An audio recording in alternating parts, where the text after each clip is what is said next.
Bilal, merci de nous accorder cet entretien. Donc on voulait revenir un peu avec toi sur ton début de saison Ouais, avec Créteil. oui. Un début de saison positif. Tu peux nous en dire un petit peu plus. Comment tu le juges? Ouais, on va dire que c'est un bon début de saison, même si après les trois premiers matchs, on va dire les trois, quatre premiers matchs, ils étaient pas si faciles que ça parce que voilà, la mayonnaise n'avait pas encore pris, on va dire. Il y avait beaucoup de nouveaux joueurs et on a fait des résultats plutôt négatifs. Puis là, on a repris l'ascendant avec 6 matchs sans défaite et on revient bien au classement. On est à 4 points, il me semble, du premier. Donc, on va dire un début de saison positif. Ouais, Ouais, très clairement, vous êtes sur une série, vous êtes vraiment sur une bonne série depuis 5-6 journées. ouais, On sent qu'il s'est passé quelque chose. ouais, on est sur une bonne série là. Il y a 6 matchs sans perdre de match. Donc, voilà, après, il faut que ça continue comme ça. Mais il va falloir qu'on prenne, qu'on gagne des matchs aussi parce que les matchs nuls, ça fait avancer. Mais à petits pas, donc il va falloir qu'on C'était gagne et qu'on prenne des 3 points. C'était important de recoller très très rapidement pour éviter de se faire distancer assez vite dans la course à la Ligue 2. Oui, oui, c'est important. Ben, c'est important pour tout le monde de prendre des points au début de saison parce qu'après, voilà, après, comme on dit, il faut lâcher les chevaux dès le début, comme ça on gagne des points, puis après ça, on déroule durant la saison. Mais là, on avait mal commencé, puis là, on a bien repris, donc on est encore dans la course et 4 points, c'est un match et un match gagné et un match nul, donc on est encore bien Tu commences à dans la avoir course. une vraie expérience du national, hein, que ce soit avec le Poiré, le CA Bastia, Dunkerque. Justement, Ouais. comment tu regardes le parcours de Dunkerque, hein, qui réalise aussi un très bon début de championnat, même si bon voilà, ils étaient sur une petite série négative, mais ils se sont Mmh. ressaisis à Concarneau. Comment tu Ah, regardes ça? ouais, ils ont gagné. Ouais, ben je les suis très près. J'ai toujours des amis qui jouent là-bas. Ils font un très bon début de saison, eux, même si avec leur petite série négative. Mais là, comme tu as dit, ils ont gagné à Concarneau 3-1, je crois. Ouais. J'avais regardé le match. Puis, ouais, ils ont une équipe homogène. Ils ont eu beaucoup de départs, mais ils ont bien comblé, ils ont bien recruté, ils ont bien comblé les départs par de bons joueurs. Donc après, voilà, je pense que Dunkerque, ils ont une bonne équipe pour jouer la montée aussi. Bah après voilà, il faut que ça dure. C'est ça, c'est le championnat national, il est compliqué. Tout le monde peut battre tout le monde.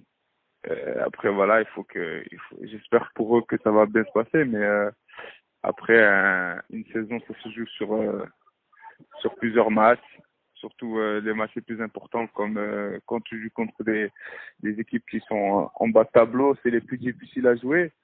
Après, parce elles ont la rage et elles ont la dalle, elles ont envie de gagner, mais aucun match n'est facile en national. Ouais. Justement, tu parlais de départ de Dunkerque, tu faisais partie de ces départs. Pourquoi avoir choisi Créteil à l'intersaison? Ben, parce que je savais Créteil, parce que c'était pour moi un club ambitieux qui avait l'envie de monter en Ligue 2 directement. C'était un club qu'il me fallait. J'ai eu une très bonne discussion avec le coach. Puis j'avais eu une bonne discussion aussi avec le coach de Dunkerque, mais après pour moi c'était évident que j'aille dans un club qui a des structures de Ligue 2 et une envie de remonter immédiatement dans un club de Ligue 2. Puis voilà. Ce week-end se profile la Coupe de France avec un match pas simple À Drancy. à Drancy, un derby face à une CFA sur son terrain. Ouais. Comment tu vois les choses? Bah, c'est jamais évident les matchs de Coupe de France. Hein. C'est surtout contre une CFA de Drancy qui joue très bien au ballon. Après, CFA nationale, il n'y a pas vraiment une grande différence de niveau. Parce en CFA, tu peux avoir des joueurs de national. Donc après, voilà, je pense qu'il va falloir être sérieux et l'aborder comme un match de national. Ça va être, je dirais même encore plus dur parce que tu joues chez eux dans un petit stade où, voilà, il y a un environnement spécial et puis il va falloir le jouer très sérieusement et puis essayer de les gagner parce que pour eux, c'est comme une finale de jouer contre un club qui descend de Ligue 2. Ça va être très difficile. Ils vont avoir les crocs et puis il va falloir se battre. Tu gardes quel souvenir depuis le début de ta carrière de cette compétition, qui est une compétition à part pour les footballeurs? Moi, le plus beau souvenir, c'était avec le... Bon, j'en ai deux. Avec le Poiré, où on a fini en 16e contre... où on a perdu en penalty contre Vinicius Menguez. Mais après, il y a celui de l'année dernière avec Dunkerque, on joue contre 3, où on perd aux prolongations aussi. C'était un très bon souvenir. Ouais. Si on garde un très bon souvenir, en tout cas. Il y a forcément l'envie de retrouver ce genre d'émotion, je suppose. Même si une année où on vise la montée en Ligue 2, ça passe peut-être un petit peu à côté. Moi, après, je veux dire que, ben non, on s'en fout pas de la Coupe de France. On veut la jouer à fond parce que c'est des bons souvenirs, c'est des bons moments à vivre pour un groupe de foot. Après, voilà, nous, on a un groupe très étoffé avec de superbes joueurs qui ont tous les niveaux pour jouer en national, voire même Ligue 2. Après, voilà, on est vachement beaucoup. Donc, l'équipe que mettra le coach qui jouera en championnat ou en Coupe de France, ce sera pour gagner et pas pour faire mémuse. Mais après, voilà, on a un groupe très compétitif et très soudé. Donc, n'importe quel match qu'on va jouer, on va le jouer pour gagner. La saison passée, tu as inscrit 6 buts avec Dunkerque. Tu t'es fixé Ouais. un objectif comptable pour cette saison? Ouais, non, franchement, j'ai pas d'objectif question but. Après, voilà, là, j'ai marqué qu'un but, mais à la base, je suis pas un buteur. Mais si je pourrais en mettre pareil que l'année dernière, ce serait bien.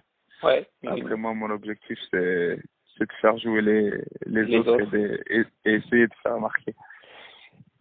Tu juges comment parce que tout à l'heure on a parlé du début de saison de Créteil, tu juges comment ton Ouais. début de saison, tu es satisfait de tes prestations? Ouais, ça va. J'ai eu aussi un peu de mal à rentrer dans le moule, on va dire. Mais après, voilà, je me suis très bien adapté à cette équipe francilienne. Voilà, comme on parlait de statistiques, je sais que j'ai fait 5 passes décisives et j'ai marqué qu'un but. Bon, j'aurais préféré marquer un ou deux de plus, mais pour l'instant, ça va. Je suis plutôt satisfait de mon début de saison. Oui, Ouais. t'es un des joueurs les plus utilisés par Laurent Fournier Ouais. depuis le mois d'août. Euh, Ouais. pour terminer, Bilal, toi, l'ancien joueur du SCO, toujours supporter Ouais. du SCO, c'est une équipe que tu regardes toujours de près en Ligue 1? Ouais, je le suis toujours. Ben, j'ai toujours des amis là-bas, en vrai. Je Ouais. le suis toujours.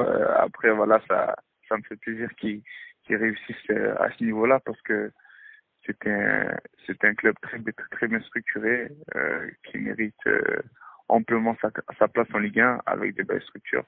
Et puis, ils ont un staff très compétent, en plus des gentils. Et puis, voilà, ils méritent ce qui leur arrive.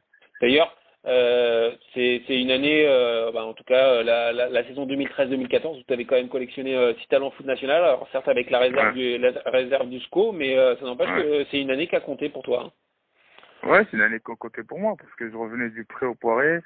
Bon, j'avais pas totalement la confiance du coach. Et puis, en fin de saison, j'ai réussi quand même à jouer 2 fois. Mais après, voilà, quand j'étais avec la réserve, j'étais à fond. Je me mettais à fond parce que je me disais que c'était une saison tremplin pour moi.